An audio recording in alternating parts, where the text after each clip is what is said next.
प्रेरित पौलुस ने कहा, परमेश्वर ने हमें नई वाचा के सेवक होने के योग्य भी किया।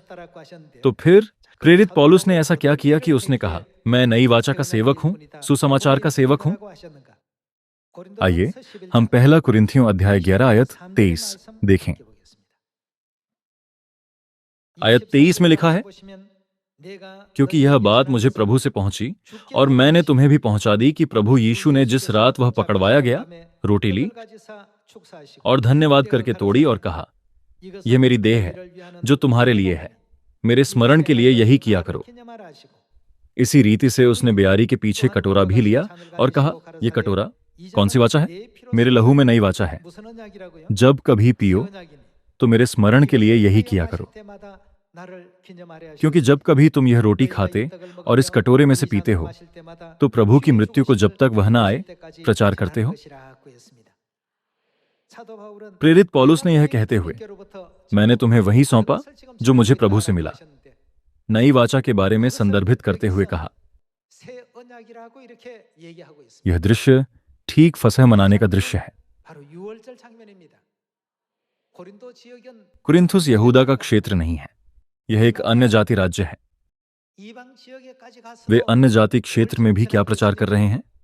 वे प्रचार कर रहे हैं कि फसह अवश्य मनाया जाना चाहिए। आइए हम पहला कुरिन्थियों अध्याय 5 देखें। अध्याय 5 आयत 7 में लिखा है, पुराना खमीर निकालकर अपने आप को शुद्ध करो कि नया गूंधा हुआ आटा बन जाओ, ताकि तुम अखमीरी हो। क्योंकि हमारा भी फसह जो मसीह है बलिदान हुआ है। बाइबल क्रूस पर यीशु के बलिदान की तुलना फसह के मेमने के बलिदान से करती है। परमेश्वर नाश करने वाले स्वर्गदूतों को उन घरों के विषय में क्या आज्ञा देते हैं जहां फसह के मेमने का लहू था? उन्होंने उन विपत्तियों को पार जाने दिया। यह दृश्य पुराने नियम के फसह और नई वाचा के फसह के बीच के संबंध को एक छाया और उसकी असलियत के रूप में स्पष्ट करता है ना? क्योंकि हमारा भी फसह जो मसीह है बलिदान हुआ है। इसलिए आओ हम उत्सव में आनंद मनावें। हमें क्या मनाना है? यहां उत्सव को दूसरे शब्दों में पर्व कहा जा सकता है। पर्वों में से यह कौन सा पर्व है? फसह का पर्व मनाओ, न तो पुराने खमीर से और न बुराई और दुष्टता के खमीर से, परंतु सीधाई और सच्चाई की अखमीरी रोटी से। इसलिए आओ हम का अर्थ है फसह का पर्व मनाना। प्रेरित पौलुस अन्य जातियों में भी गए और उन्हें यह प्रचार किया, आप सबको फसह का पर्व अवश्य मनाना चाहिए। उन्होंने सिखाया कि जो कोई ऐसा करते हैं वे सुसमाचार के सेवक या नई वाचा के सेवक कहलाते हैं। आइए हम पहला कुरिन्थियों अध्याय 11 में प्रेरित पौलुस द्वारा वर्णित उस दृश्य की पुष्टि लूका अध्याय 22 आयत 7 से करें। लूका अध्याय 22 आयत 7 में लिखा है, तब अखमीरी रोटी के पर्व का दिन आया जिसमें फसह का मेमना बलि करना आवश्यक था। यीशु ने किसे भेजा? उन्होंने पतरस और यूहन्ना को फसह के बारे में सिखाया। आइए देखें कि पतरस और यूहन्ना ने फसह की तैयारी कैसे की। यीशु ने पतरस और यूहन्ना को यह कहकर भेजा, जाकर हमारे खाने के लिए फसह तैयार करो। उन्होंने उससे पूछा, तू कहां चाहता है कि हम इसे तैयार करें?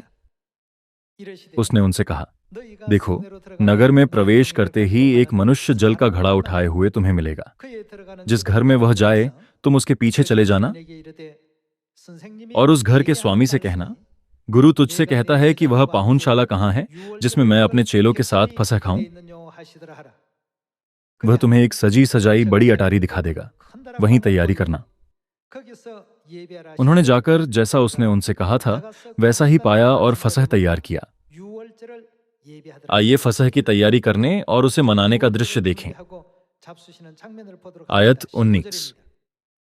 फिर उसने रोटी ली और धन्यवाद करके तोड़ी और उनको यह कहते हुए दी, यह मेरी देह है जो तुम्हारे लिए दी जाती है, मेरे स्मरण के लिए यही किया करो। इसी रीति से उसने भोजन के बाद कटोरा भी ये कहते हुए दिया, ये कटोरा क्या यह दाखा मधु का कटोरा नहीं है? मेरे उस लहू में, उन्होंने क्या कहा, नई वाचा है। इसलिए जो लोग नई वाचा का प्रचार करते हैं वे सुसमाचार के सेवक बन जाते हैं। लेकिन क्या यह कहना सही है कि वे आज फसह मनाए बिना सुसमाचार का प्रचार कर रहे हैं? यह दृश्य उस क्षण को दर्शाता है जब यीशु मसीह ने फसह के दिन बपतिस्मा से लेकर सबत के दिन तक नई वाचा के सभी सत्य की पूरी व्यवस्था को अंतिम रूप दिया।